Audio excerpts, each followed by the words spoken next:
Iran's missile array has been destroyed. The WASP boats are fleeing. And the next stage of the war against Iran is getting on its way.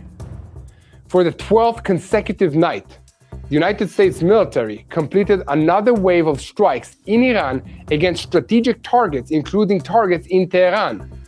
Trump is stepping up the campaign. The United States deployed one of its deadliest weapons in Iran, and the B-1 is returning for another round of strikes.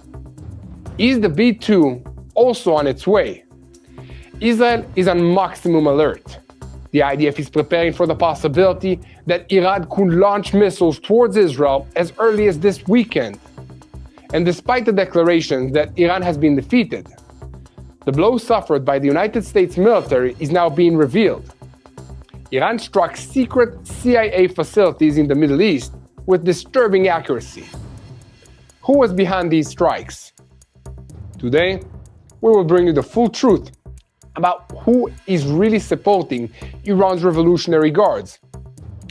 And as we move closer to the possibility of a wider escalation, the United States is reinforcing its forces for combat against Iran. Over the past week, special forces from bases in the United States have been deployed across the Middle East. This is while fighter jet squadrons and also other military infrastructure and personnel have been positioned throughout the region. A new front in the war is taking place and shape. The Houthis attacked a Saudi tanker, and Iran blocked ships in the Strait of Hormuz. The terrorists in flip-flops attacked Saudi tankers. Those are the Houthis from Yemen. And are the gates of hell now about to open on the Houthis as well? The Houthis that are acting under the orders of Iran's Revolutionary Guards have launched a blockade of the Bab al-Mandab Strait. But on the other hand, in Yemen, the Houthi terrorist organization is trembling with fear. What is causing the Houthis' frenzy of fear? We will soon bring you the full information about this. And crude oil prices have surged to a 6-week high amidst attempts by the Revolutionary Guards to disrupt the shipping routes all across the Middle East. I'm Yair Pinto. Usually Mati Shoshani is here with me, but right now he's probably traveling somewhere beautiful and enjoying his vacation. So I wish him a happy vacation, and we miss you here on TBN Israel. We are boots on the ground. We bring you the full truth about what's happening in Israel and also the full truth about what's happening in our neighborhood, the Middle East. Today is July 3rd, 23rd. So let's begin. The United States Central Command, CENTCOM, announced that it completed another round of precision strikes inside Iran. This is as part of the ongoing military operation that has now entered its 12th consecutive night. According to the command's statements, the strikes focused on a series of military targets intended to reduce Iran's operational capabilities in the maritime and also the aerial arenas. According to CENTCOM statements, the targets included military infrastructures that were used by Iranian forces, including facilities for stowing missiles and unmanned aerial vehicles, assets connected to naval capabilities, observation posts along the coastline, and air defensive systems. The United States military emphasized that the strikes were carried out using precision-guided munitions as part of the continuing effort to damage Iran's military infrastructure. Central Command stated that the objective of the operation is to significantly weaken Tehran's ability to threaten international shipping routes and freedom of navigation in the region, and also particularly to reduce the danger to the commercial vessels and to the civilian sailors that are operating the maritime arena. CENTCOM statements comes amidst continued security tensions in the Middle East and American efforts to preserve the freedom of movement along the maritime trade routes while maintaining continuous military pressure on Iran's infrastructure and operational capabilities. So, according to the statement, the operation is continuing in coordinates with its established objectives, and American forces are continuing to monitor the developments throughout this region. Officials in Washington are making it clear that they will act against any threat that endangers the maritime security and the regional stability.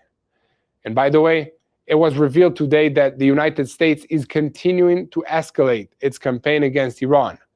Senior American officials revealed that last Tuesday, the United States military deployed the strategic B-1 bomber as part of the strikes against the targets belonging to the Revolutionary Guards.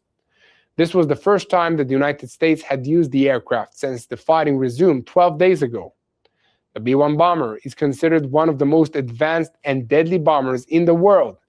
It is capable of flying at supersonic speeds, carrying an enormous weapons payload that includes up to 24 bombs weighing 1 ton each, or dozens of cruise missiles and striking targets from thousands of kilometers away. And just so you know, the B-1 is not a stealth aircraft like the B-2, but it is designed for rapid, deep penetration, including low-altitude flights that makes early detection more difficult. And if its deployment is being revealed in the media specifically now, it is very possible that this is not a coincidence.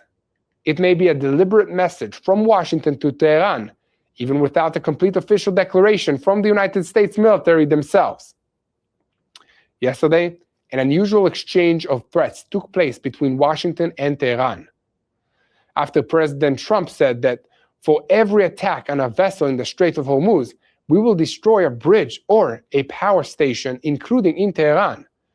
The Speaker of the Iranian parliament responded, "If we do not sell oil, no one will sell oil." And while the United States is attacking, where does Israel fit into this picture? Israel and the United States maintain constant and open communication.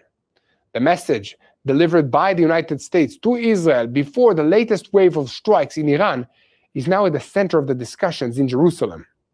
The Americans reported that they were returning heavy bombers to operational activity, and within hours it became clear that a strategic B-1 bomber had already taken part in the strike for the first time in the current round of fighting. From the perspective of Israel's political and security leadership, the central question is what Israel's role will be if the United States decides to expand the campaign. The assessment in Israel is that the American notification was intended to allow preparations for a possible Iranian response against Israel. Coordination between the early warning and the air defensive systems, adjustments to the intelligence picture, and preparations for the possibility that Iran's response will extend beyond the American arena and also be directed against Israel or against the United States allies in this region are taken into account. In Jerusalem, officials understand that the deeper American strikes, the greater the danger that the threat will expand to us as well. So alongside Israel's interests in the remaining outside the direct line of fire or joining this battle, officials in Jerusalem are now monitoring a possible gap between the Israeli objectives and the American objectives themselves. Washington presents the campaign, first and foremost, as a defense of the freedom of navigation and the regional security, while Israel is also looking at the nuclear issue, at Hezbollah, at the Gaza Strip, and the entire ring of fire that Iran is attempting to build all around us. And today, we will also bring you sensitive information showing that American intelligence officials suspect that Russia helped Iran strike secret CIA facilities in Saudi Arabia and Iraq by providing precise intelligence and upgrading Shahed drones. So stay with us. And at the same time, the Trump administration signed an agreement that will provide Saudi Arabia with a civilian nuclear program and open the door to uranium enrichment. The full details of the agreement have not yet been revealed, but according to reports, it will remain in effect for 30 days and will include a study to determine the viability of enrichment on the Saudi soil. So we will soon bring you all the details, and now we will move to the Bab al-Mandab Strait. A Saudi ship was attacked and struck by the Houthi missiles in the Red Sea, and a fire broke out on board. And earlier, The rebels in Yemen, they said that they had attacked 2 Saudi tankers that, according to them, had violated the blockade. This is after announcing naval siege against the Saudi kingdom at the beginning of the week. So, how did we reach this situation? Iran and Yemen are tightening their grip around one of the most sensitive trade arteries in the world. Ships are already recalculating their routes, and experts are warning that even a ceasefire will not necessarily stop the wave of price increases. For cargo ships approaching the Red Sea from the south, the Bab al-Mandab Strait is a narrow passage that can hardly be avoided without paying a heavy price. Yemen lies on one side, the Horn of Africa on the other, and between them is one of the most sensitive trade arteries in the world. A few missiles, drones, and explosive boats are enough to transform this route from an ordinary commercial passage into an area where no shipping company wants to take a gamble. This does not mean that the Houthis are necessarily capable of completely closing the strait, but in the shipping industry, even the possibility of a single vessel being struck can be enough. A continuing threat changes the routes, drives up insurance costs, extends the sailing times, and increases the price of almost every product transported between Asia, Europe, and the Middle East. The Houthis have begun implementing a new plan intended to deepen their military hold over the strait under the supervision of senior officials from Iran's Revolutionary Guards. The Iranians, their plan includes deploying anti-ship missiles, establishing launch sites for unmanned aerial vehicles, transferring weapons to areas overlooking the shipping routes, and transforming nearby islands into forward operation bases. One of the locations that the Houthis are determined to seize is the strategic Mount Dabas in the Houthis area of southern Hudaydah province. Its importance does not come only from its elevation. From the mountain, it is possible to observe the Bab and Mandab Strait directly and bring back systems closer to passing vessels, meaning that there would be no longer a need to rely only on long-range missiles. But behind the scenes, following the wave of assassinations of senior Yemeni government officials by Israel, and amidst fears of Israeli and American intelligence infiltration, the Houthi leadership is abandoning its offices, descending into secret tunnels, completely banning the use of cellular phones, and launching an aggressive hunt for spies suspected of transferring information. So how are the United States, Saudi Arabia, and Israel preparing to respond to the Houthi threat? We will soon bring you all the details. And in Lebanon, Hezbollah detonated an explosive device against a Red Cross convoy. Red Cross ambulances were damaged by the explosion of a roadside bomb in the village in southern Lebanon.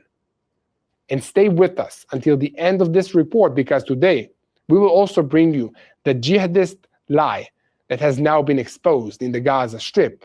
The Hamas terrorist organization disguises terrorists as athletes. The IDF is presenting the true faces of the football players from the Gaza Strip.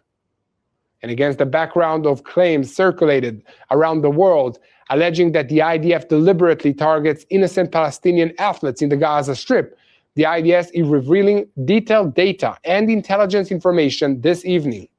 And according to the information, players, coaches, and even an international football referee who were presented as innocent civilians were in fact active terrorists in the military wing of Hamas and the Palestinian Islamic Jihad terrorist groups. So stay with us. As you can see, we have a lot ahead of us. I'm Yair Pinto, and Mati Shoshani is currently on vacation, so he's not with us. We are boots on the ground, bringing you the full truth about what's happening in Israel and about the war against the Revolutionary Guard in Iran, which is the head of the crumbling axis of evil in the Middle East. And 1 second before we begin, I want to call on you to continue spreading the truth, share our content with as many people as possible. Click on the subscribe button, and most importantly, do not forget to look for me, Yair Pinto, and for Mati Shoshani on our social media accounts so you can see life through our eyes and what it's like to live in Israel under this war. I want to tell you about something that I've been following for quite a while now, something that I believe matters now more than ever, because there are people around the world who want Israel and Israeli family businesses to disappear. That's sad. Not through rockets or terrorism, but through economic pressure, boycotts, and isolation. Their goal is simple: to make it impossible for these families to survive. But there is a powerful way to push back, and it's called Lev Haolam. So let me show you how they do it. So every month, you will receive a surprise box filled with authentic products made by Israeli families, like olive oil from Judean hills and other honey from the land of Israel. I want to open it and show you to you live. They gave me a box, and I'm very excited to see it for the first time. So first of all, thank you, Lev Haolam, for sending me this sample box. And let's see what's in it now. Okay, so first of all, they have this nice summer box, it's called. Okay, check it out, summer box. And this is a sticker of the Ben Yehuda market. Inside here, we also have the pita book. Okay, check it out, the pita book, the complete pita book. Spread, salads, and Mediterranean fillings for the perfect pita. And here you have some tahini. Tahina is very good. And lots of cool stuff from Israel, like tiramisu, cookies, all made by Israeli small businesses.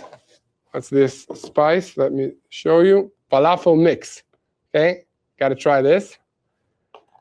And then also we have here other Israeli local spices. And I think a t-shirt from Israel. Okay, so now I'll try to put everything back nicely.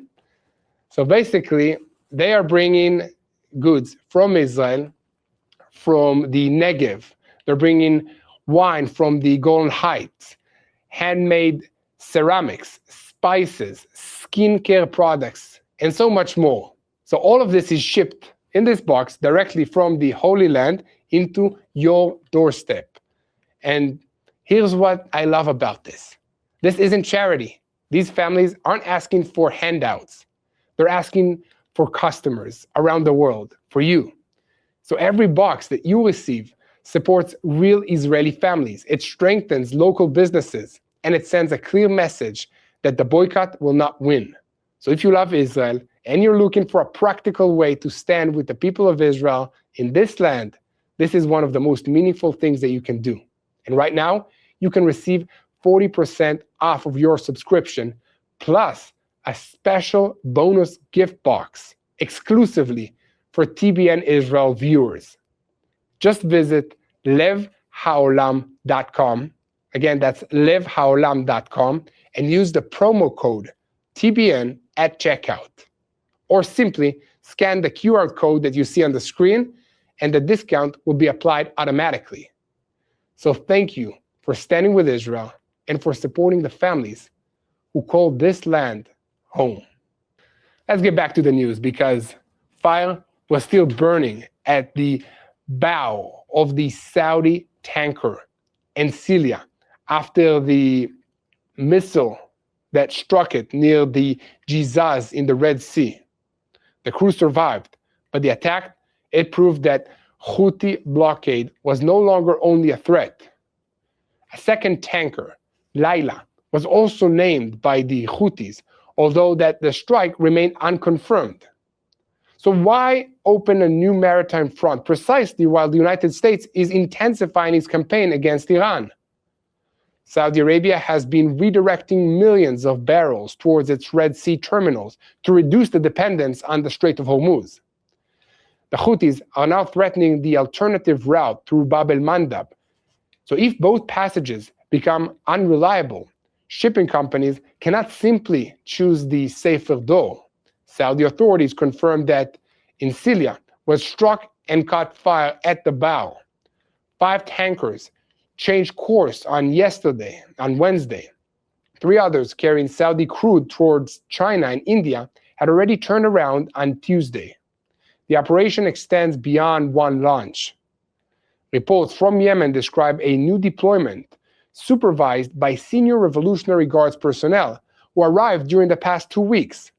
So anti-ship missiles and drone launchers have reportedly been redistributed around El Beya, Abyan, southern Ib, northern Taiz, and the ridges overlooking Hodeidah. Mount Das, near Hais, offers a direct view towards Bab al-Mandab and allows shorter-range weapons to move closer to the shipping lanes. Kamran Island is reportedly being used for weapons and explosive boats. The Houthis are also seeking a stronger position on Kuzkak Island in the Hanish archipelago. European naval and other authorities are advising vessels connected to Israel, the United States, Saudi Arabia to avoid the Red Sea and the Gulf of Eden. Their warning lists missiles, drones, unmanned vessels, and armed boats as realistic threats. The Houthi leadership is sounding confident at the sea, but behaves differently on land. Reports describe officials moving into concealed apartments and underground locations, banning smartphones, canceling large meetings, and also arresting suspected people that are suspected of spies around Sana'a and Hodeidah. Those precautions followed the elimination of roughly 12 senior Houthi officials in earlier precision strikes, including the head of their government. Commanders now fear that Israeli-American or Saudi intelligence penetrated the circle around the leadership. That explains the dispersed weapons, ordinary civilian vehicles, and also avoidance of electricity, of cell phones that the leadership is not using now because they're afraid. Saudi Arabia also has Pakistani support. Islamabad has deployed around 8,000 personnel, approximately 16 JF-17 fighters, drones, and an HQ-9 air defensive system under the Mutual Defensive Pact. A sustained Houthi campaign could force a mediator into a fighting. Markets understood the danger. Brent crude moved from a 94.07 settlement to above 96, later approaching 98. Traders were pricing the possibility that Hormuz and Bab al-Mandab could be disrupted together. Tehran does not need every ship to sink. It needs captains, insurers, and energy companies to believe that the next voyage may not justify the risk. That effect can continue after shooting will stop, because routes require inspection, mines must be cleared, and crews need confidence before returning. So, the same morning exposed the price that already was paid by the United States of America. Visual analysis identified damage at 9 American sites during the 2 weeks since the ceasefire collapsed. The targets included barracks, drone hangars, communication facilities, radar systems, warehouses, and command buildings. At Mofak Salti Air Base in Jordan, an Iranian ballistic missile attack killed First Lieutenant Tyler James Fehan, Private Isabella Gonzalez, and Sergeant Angel Rampersad. Sergeant Michael Swinton was also killed in Iraq during the controlled detonation of a downed Iranian drone. Damage was also documented at Tower 22 near the Jordanian-Syrian border, where a central structure was destroyed. And at Ahmad El Jaber Air Base in Kuwait, a radar completed only 6 months earlier was destroyed. Other strikes reached facilities in Bahrain, in Iraq, and regional airfields. 4 of the 9 sites had been hit during the earlier stages of this war. American commanders claimed earlier operations damaged or destroyed more than 85% of Iran's ballistic missile, drone, and also naval defensive industrial bases, destroyed 161 vessels, and eliminated over 90% of its naval mines. That helps explains why a small swarm craft, sometimes described as WASP boats, are dispersing from exposed piers. It does not mean that every launcher or vessel is gone. The wider American toll has reached 18 dead and more than 450 wounded. proving that Iran retains enough launchers, enough drones that can target cells to strike fixed bases across several countries in the Middle East. This is why the American reinforcement includes more than just bombers.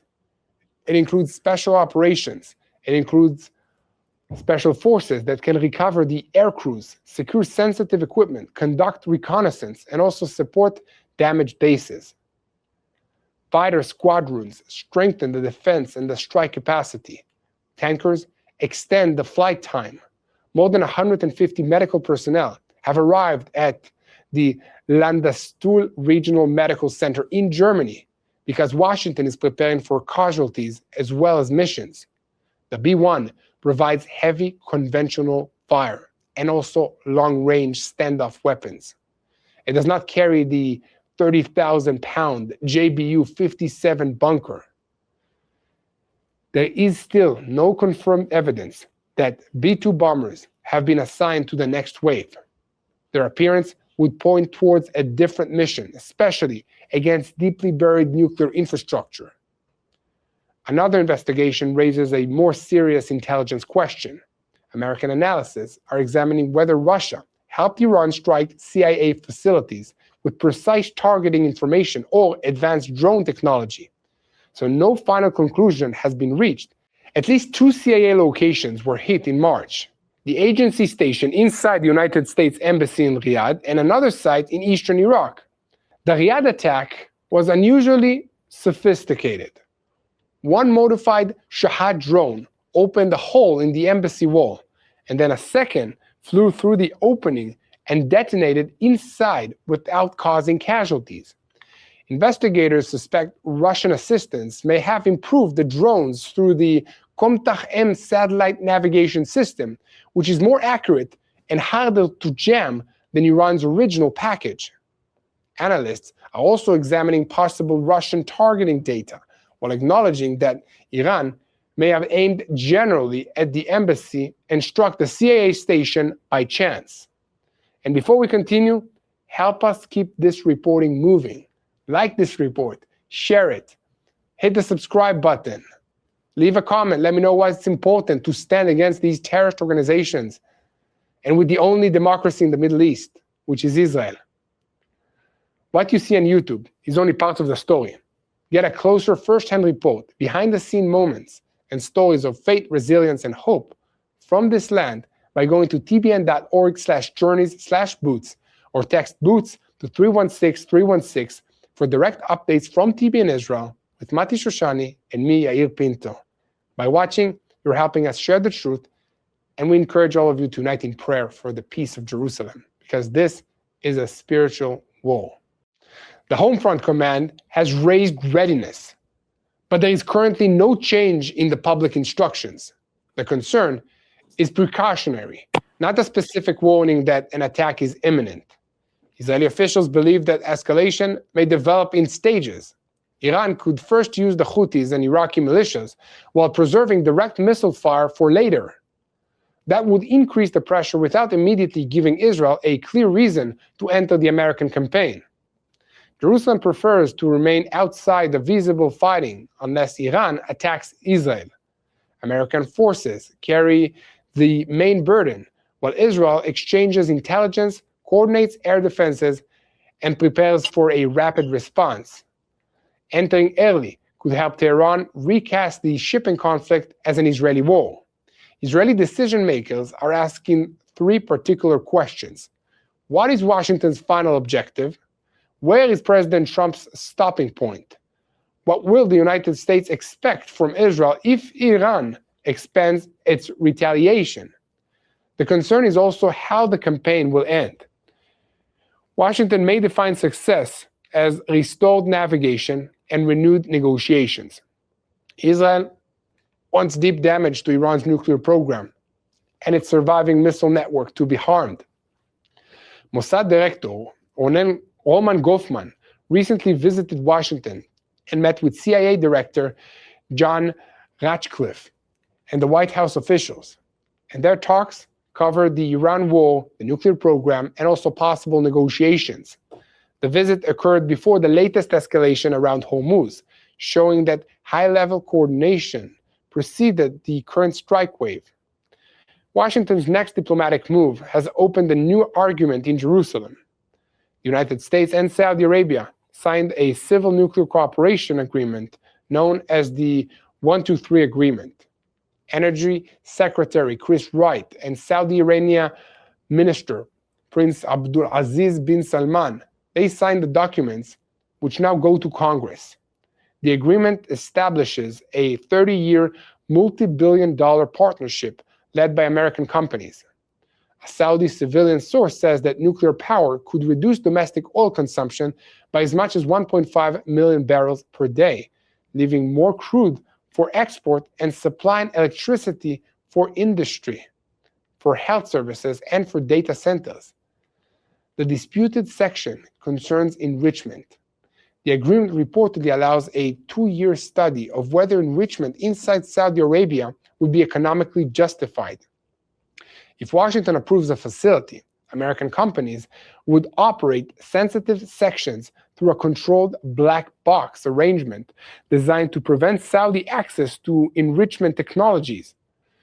The safeguards are not bilateral and do not require the full additional protocol that is used with the United Arab Emirates. Saudi Arabia also did not permanently renounce domestic enrichment and plutonium production, alarming non-proliferation experts and also Israeli officials. The timing creates an obvious contradiction, because Washington is demanding that Iran abandon enrichment while allowing Saudi Arabia to study a future enrichment route. The normalization requirement with Israel was also removed from this agreement, and Saudi officials say that the program is not directed against Israel, but Jerusalem lost leverage once tied to a diplomatic breakthrough. So it's not going to help improve the relations for now. The proxy conflict continues, and in southern Lebanon, 2 Red Cross ambulances were damaged when a roadside bomb exploded near Mifdaun, outside the Israeli security zone. Several medical workers were injured. Arab reports initially blamed Israel, but the IDF said that its review indicated the device was most likely planted by the Hezbollah terrorist organization. A hidden charge can injure the medical teams, produce immediate accusations against Israel, and restrict movement where Hezbollah still maintains networks outside the state control. Explosions and Israeli strikes were also reported around the Nabtia and the several southern villages as pressure on the organization continues. The final example comes from the Gaza Strip, because the IDF released intelligence on 12 men presented internationally as soccer players, like coaches, and also referees. The military says that they simultaneously served the armed wings of Hamas or the Palestinian Islamic Jihad terrorist organizations, and were targeted because of those operational roles. Muhammad Barakat was identified as an Islamic Jihad operative who participated in the October 7th attack. Muhammad Ali El-Rifi was described as a company commander in Hamas's aerial array. Muhammad Mansour, known as a player and a coach, served as deputy commander of Hamas's Nusirat battalion and also entered Israel on October 7th. The list also includes Muhammad Sami, Muhammad Katab, presented publicly as an international FIFA referee, but identified by the IDF as an active Islamic Jihad operative. The point is not that every athlete in Gaza is connected to terrorism. It is that a civilian profession can conceal an operational identity, while international campaigns present only the civilian biography. Intelligence must establish the military role behind each target. The region is moving through connected pressure points. American bases are observing accurate strikes. Saudi tankers are turning away from Yemen. Israel is preparing for missile fire, and nuclear roles are being rewritten during an active war. Will the next escalation begin with another ship burning at sea, an Iranian missile aimed at Israel, or an American decision to send the B-2 towards the deepest targets in Iran? Let me know what you think. In the meantime, keep spreading the truth, follow us, and most importantly, hit the subscribe button so that you never miss another update of Boots on the Ground. This is a spiritual war. It keeps escalating and becoming more intense. We need your help in praying for the situation. Pray for the leaders, pray for wisdom, pray for the men and women who are fighting to defend our freedom in this region. Pray for our enemies not to succeed, but to have a change of heart. God can make that happen. And keep praying for the peace of Jerusalem. Hello, this is Mati here in Jerusalem with TBN Israel. This is Yair Pinto from TBN Israel here in Jerusalem. TBN Israel is keeping viewers informed with Israel-focused news, culture, and what God is doing in this land. Support TBN Israel today online at tbn.org/Israel. Thank you.